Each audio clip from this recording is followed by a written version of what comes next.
বেশ কিছু সময় ধরে বাংলাদেশের জাতীয় সঙ্গীত নিয়ে একটা বিতর্ক শুরু হয়েছে। অনেকে দাবি করতেছে যে রবীন্দ্রনাথ ঠাকুরের রচিত আমার সোনার বাংলা এই গান স্বাধীন বাংলাদেশ বা পূর্ব বাংলার মানুষের জাতীয় সঙ্গীত হিসেবে সম্পূর্ণ বেমানান।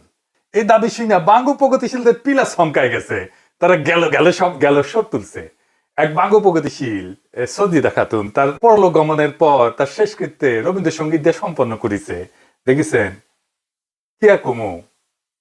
এমনকি বাঙ্গু প্রগতিশীল হিসেবে নিজেকে জাহির করা কচু খেতি এককালে মোডা আজিজ আর সন্ত্রাসী হারিসের ব্যবসায়িক পার্টনার দুই সিঙ্গালা ছাগল ডাবল ড্রপ আউট ওই পর্যন্ত ঘোষণা দিছে রবীন্দ্রসঙ্গীত আমার সোনার বাংলা বাংলাদেশের লক্ষ কোটি মানুষের হৃদয়ের গান এবং এটা নাকি আমাকে ন্যাশনাল ভ্যালুজ বহন করে।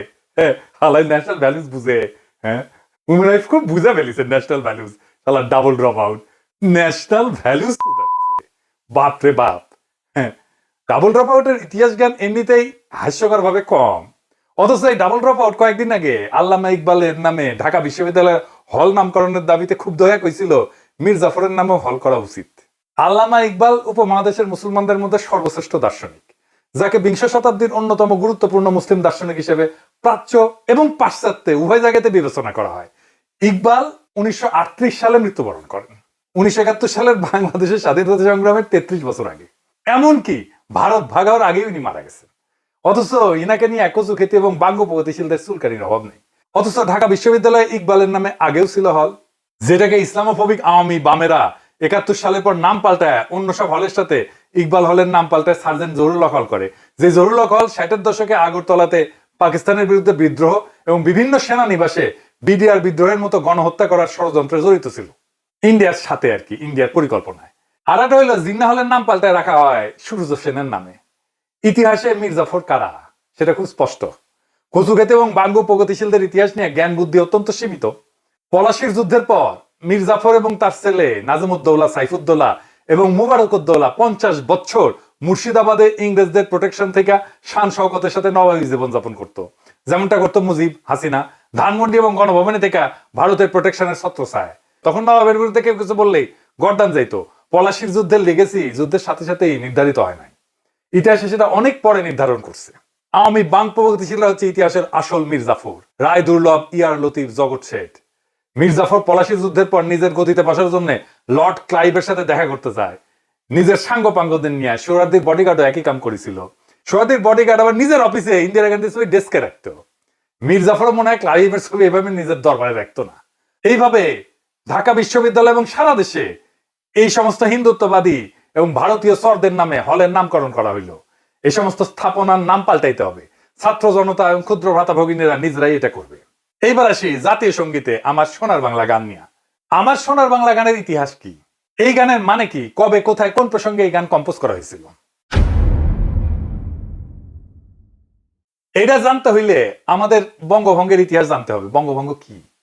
1899 সালে লর্ড কার্জন ব্রিটিশ ভারতে ভাইসরয় হিসেবে আসেন। তখন ব্রিটিশ ভারতের প্রদেশগুলো ছিল Bengal presidency, Madras presidency, Bombay presidency, যুক্তপ্রদেশ, মধ্যপ্রদেশ, পাঞ্জাব।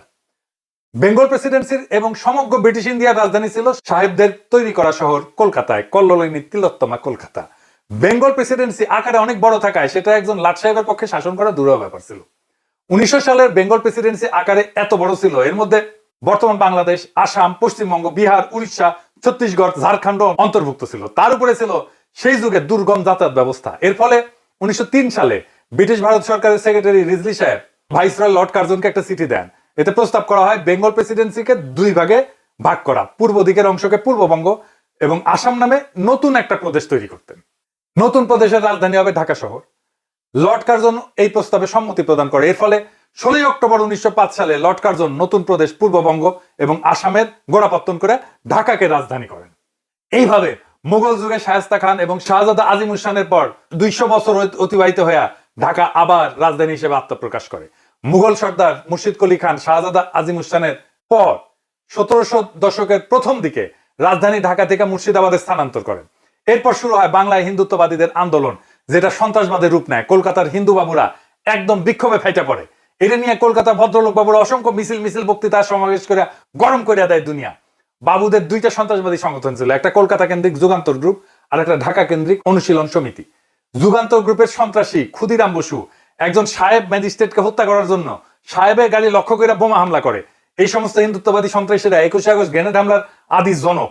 ক্ষুদিরামের নিক্ষেপ করা গ্রেনেড সাহেবের গাড়ির পরিবর্তে 2 জন মেম সাহেবের গাড়িতে গিয়া পড়ে এবং একজন ইংরেজ ব্যারিস্টারের স্ত্রী এবং কন্যাকে হত্যা করে। ইংরেজ সরকার ক্ষুদিরামকে ধরে বিচার করে ফাঁসিতে লটকায় দেয়। এইরকম নারীঘাতক হিন্দুত্ববাদী সন্ত্রাসীকে আবার বাঙ্গু সমাজে সেলিব্রেট করা হয়, তাকে নিয়ে কবিতা লেখা হয়। এমনকি আমাদের আল মাহমুদও লিখেছিল, চিনতে নাকি সোনার ছেলে ক্ষুদিরামকে চিনতে, রুদ্ধশ্বাসে প্রাণ দিল যে মুক্ত বাতাস কিনতে। কি আর কমো। আর এক বাঙ্গু প্রগতিশীল আব্দুল নূর তুষার ইতিহাস জ্ঞান দিতেছে জাতিরে, দেখেন কি লিখেছে। সে কইতেছে আমাদের দেশে কার্জন হল আছে কিন্তু ক্ষুদিরামের নামে একটা চালাঘর নাই। ইংরেজদের দালাল নবাবদের মঞ্জিল আছে, মানে আসান মঞ্জিল আর কি, কিন্তু প্রীতিলতার একটা ভালো ভাস্কর্য নাই, মানে আছে কিন্তু ভালো নাই, কুটি আছে। প্রীতিলতার ভাস্কর্য জানাইন তো, হ্যাঁ খারাপ ভাস্কর্যটাই কুটি আছে, একটু জানবার চাই, হ্যাঁ ব্যবস্থা করা লাগবে। আরো লিখেছে সূর্য সেন প্রীতিলতার ক্ষুদিরামেরা আমাদের বীর শ্রেষ্ঠদের পূর্বপুরুষ, জমিদারদের ল্যাঠাল যারা জমিদারি চলে যাবে জন্য যারা ইংরেজদের শাসাইবে তাই অস্ত্র হাতে তুলে নিছিল, তারা নাকি আমাদের বীর শ্রেষ্ঠদের পূর্বপুরুষ। আমি যাই কই, এই প্রীতিলতা সূর্য সেন আর ক্ষুদিরাম নিয়ে বাঙ্গু প্রগতিশীলদের চুলকানিটা একটু বিস্তারিত বোঝা দরকার।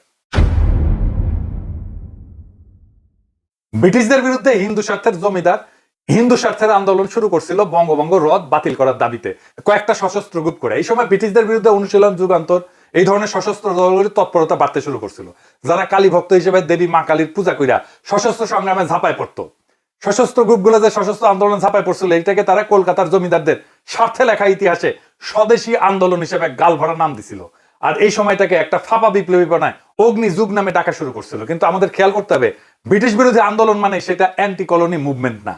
আমাদের পূর্ববঙ্গের স্বার্থের প্রশ্নে বিচার করলে অনুশীলন যুগান্তর ধরনের সশস্ত্র গ্রুপগুলোর জন্মই হয়েছিল কায়েমি জমিদার হিন্দু স্বার্থে।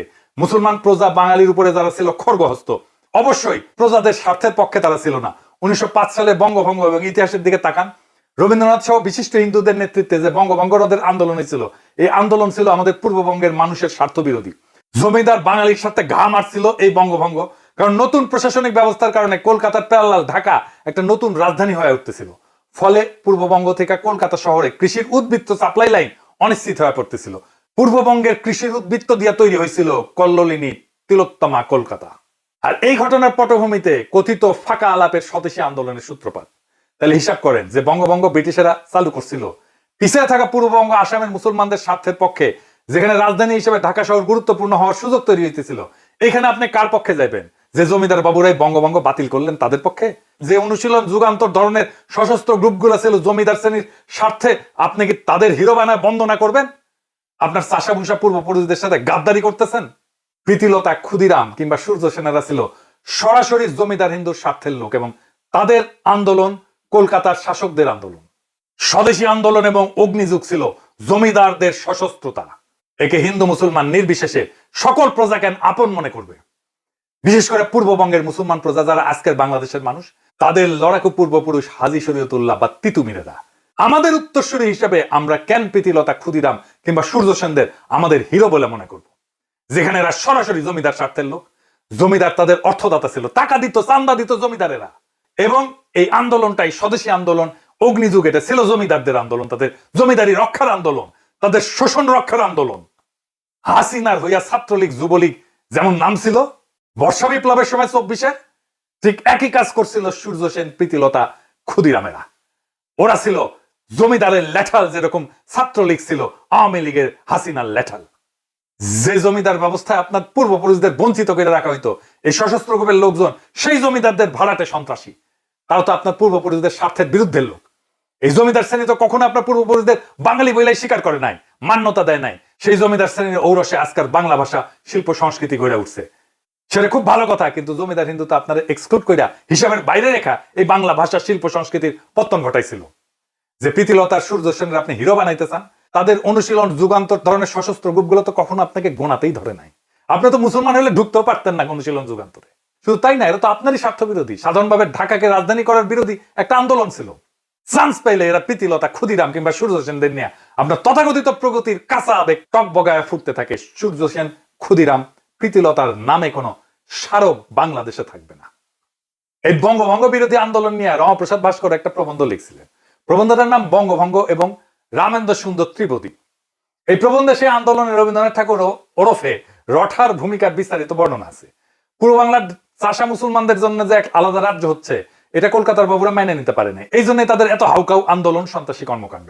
ওই আন্দোলনের সময় 25শে আগস্ট 1905 সালে কলকাতার টাউন হলে একটা সভা অনুষ্ঠিত হয়। সেটা ছিল বঙ্গভঙ্গের বিরুদ্ধে একটা প্রবন্ধ পাঠের আসর। বাবুরা নাম দিছিল অবস্থা এবং ব্যবস্থা। ওই আসরে রবীন্দ্রনাথ তার সদ্য রচিত আমার সোনার বাংলা গানটা প্রথম পরিবেশন করে। বাবুরা রঠাকে বঙ্গভঙ্গ আন্দোলনের চারণ কবি হিসেবে নিযুক্ত করে। রঠা উত্তেজিত মাসখানেকের মধ্যে 20 থেকে 25টা উত্তেজনাকর গান রচনা করে ফেলে। এরপর 27শে সেপ্টেম্বর রঠার সভাপতিত্বে 1804 অক্রুর দত্ত লেনে একটা সভা অনুষ্ঠিত হয়। সেখানে রঠা সর্বপ্রথম রাখি বন্ধন প্রথা চালু করার প্রস্তাব দেন এবং এই উপলক্ষে রাখি সঙ্গীত বাংলার মাটি বাংলার জল এই গানটা রচনা করেন। বাংলার মাটি বাংলার জল, বাংলার বায়ু বাংলার ফল, পূর্ণ হোক পূর্ণ হোক পূর্ণ হোক হে ভগবান। 50,000 কণ্ঠে উচ্চারিত বন্দে মাতরম ধ্বনির মধ্যে সুরেন্দ্রনাথ বন্দ্যোপাধ্যায় সভাপতির অভিভাষণ পাঠ করেন। বাংলায় সেটা রবীন্দ্রনাথ পাঠ করেন। রবীন্দ্রনাথ তাদের মধ্যে ছিলেন এবং তার নতুন গান ওদের বাঁধন যতই শক্ত হবে ততই বাঁধন টুটবে গাইতে থাকেন। এরপর রবীন্দ্রনাথ তার আর একটা গান ধরেন, তা হইল বিধির বাঁধন কাটবে তুমি এমন শক্তিমান। এরপর 1905 সালের আশ্বিন মাসে মানে সেপ্টেম্বর অক্টোবর সংখ্যায় রবীন্দ্রনাথ কার্তিক সম্পাদিত বঙ্গদর্শন পত্রিকায় রঠা প্রথম আমার সোনার বাংলা গানটা পাবলিশ করেন, প্রকাশ করেন। এই বঙ্গদর্শন পত্রিকার একটা বিশাল ইতিহাস আছে। কি সেই ইতিহাস?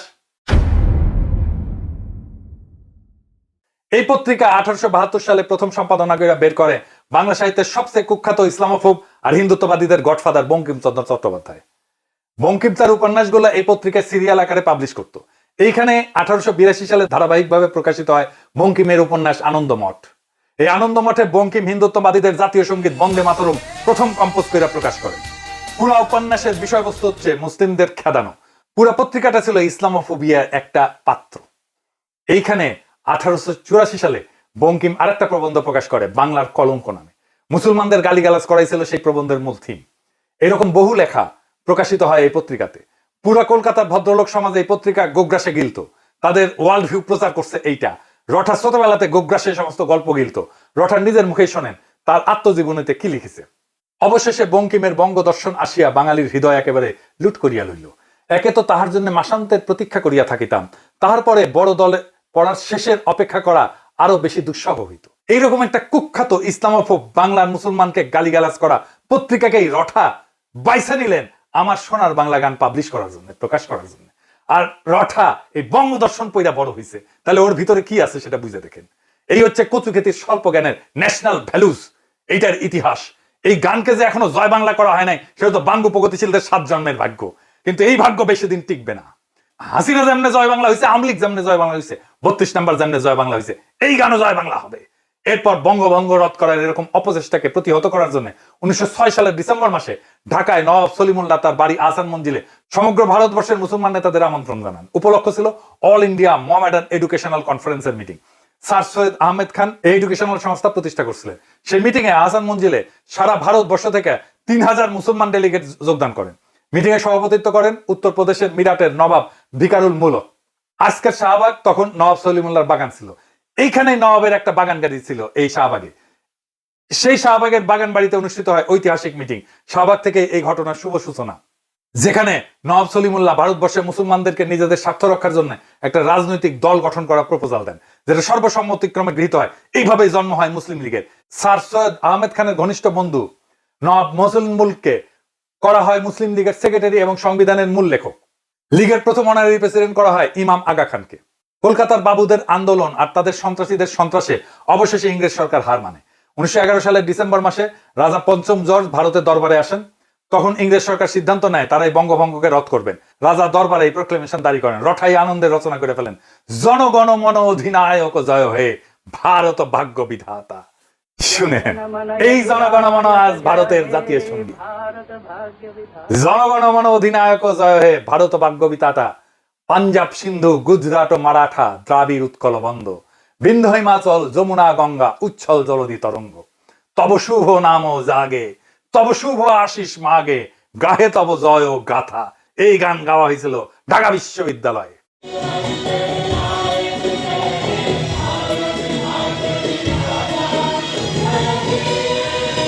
রঠা নিয়ে একটা মজার গল্প শোনায়। রঠা কিন্তু মেয়েলি ভয়েসে কথা কইতেন। এটা নিয়ে প্রখ্যাত সাহিত্যিক সাংবাদিক আবুল কালাম শামসুদ্দিনের একটা ঘটনা আছে উনার আত্মজীবনীতে, অতীত দিনের স্মৃতি বইতে। আবুল কালাম শামসুদ্দিন তার বন্ধু কাজী নজরুল ইসলামের সাথে সত্যেন্দ্রনাথ দত্তের মৃত্যুতে আয়োজিত একটা স্মরণ সভায় গেছিলেন, সেখানকার অভিজ্ঞতা শুনেন। যত সময় সভা মঞ্চে আপন আসন থেকে রবীন্দ্রনাথ উঠে দাঁড়ালেন, হঠাৎ নারী কণ্ঠ শুনে চমকিত হলাম। কোথা থেকে নারী কণ্ঠের কবিতা আবৃত্তি ভেসে আসছে বুঝতে না পেরে চারিদিকে চাইতে লাগলাম। মনে হলো সভা মঞ্চ থেকে স্বর ভেসে আসছে। নজরুলকে জিজ্ঞাসা করলাম, কবিতা আবৃত্তি করছেন কে? নজরুল হেসে বললেন, রবীন্দ্রনাথের মুখের দিকে চেয়ে দেখুন তো। চেয়ে দেখলাম, তাই তো, মুখ নড়ছে, কিন্তু এ নারী কণ্ঠ কেন? নজরুল বললেন, তার কণ্ঠস্বরই এরূপ। আমি বিস্মিত হলাম। এমন নারী কণ্ঠের স্বর যে কোনো পুরুষের থাকতে পারে এ ধারণা আমার ছিল না। রঠার অখণ্ড সোনার বাংলা ছিল অখণ্ড ভারত মাতার একটা অংশ। এই গান কিভাবে, কোন যুক্তিতে স্বাধীন বাংলাদেশের জাতীয় সঙ্গীত হয়? যারা এই গানকে বাংলাদেশের জাতীয় সঙ্গীত হিসেবে গৃহীত করাইছে তাদের মধ্যে মুখ্য চরিত্র হচ্ছে কুখ্যাত ভারতের দালাল রয় রেজেন্ট চিত্তরঞ্জন সুতারের সহচর সিরাজুল আলম খান, যাদের উদ্দেশ্যই ছিল পূর্ব বাংলাকে ভারতের সাথে যোগ করানো। ঠিক এই উদ্দেশ্যেই তারা এই গানকে বাংলাদেশের জাতীয় সঙ্গীত বানাইছে। সিরাজুল আলমের সহচর জাসদের মহিউদ্দিন তার বইতে কি লিখেছে দেখেন। সিরাজুল আলম খান তখন কলকাতার ভবানীপুরে রাজেন্দ্র প্রাসাদ রোডের চিত্তরঞ্জন সুতারের বাড়িতে ঘুমায়। হ্যাঁ, ওই বাড়িতেই থাকতো। চিত্তরঞ্জন সুতারের কার্যকলাপ আমি আগের এপিসোডে আলোচনা করছি। সুতার বাংলাদেশেও রয়ের ফান্ডিং নিয়ে সশস্ত্র বঙ্গভূমি আন্দোলন করছিল। এই সুতার 71 সালে ইন্দিরা গান্ধীকে বারবার বলছিল ভারত মাতা যেন বাংলাদেশকে সম্পূর্ণভাবে নিজের সাথে যুক্ত করিয়া পশ্চিম বাংলার সাথে যোগ করিয়া রবীন্দ্রনাথের অখণ্ড সোনার বাংলা প্রতিষ্ঠা করে। জাতীয় সঙ্গীতের সিদ্ধান্ত সিরাজুল আলম খান কিভাবে নেয় সেটা এখন শুনেন। 2 মার্চ বিকালে সিরাজুল আলম খান ইকবাল হলের ক্যান্টিনে ছাত্রলীগের একদল নেতা কর্মীকে নিয়ে বসলেন। কিছু কিছু বিষয়ে দ্রুত সিদ্ধান্ত নেওয়ার দরকার ছিল।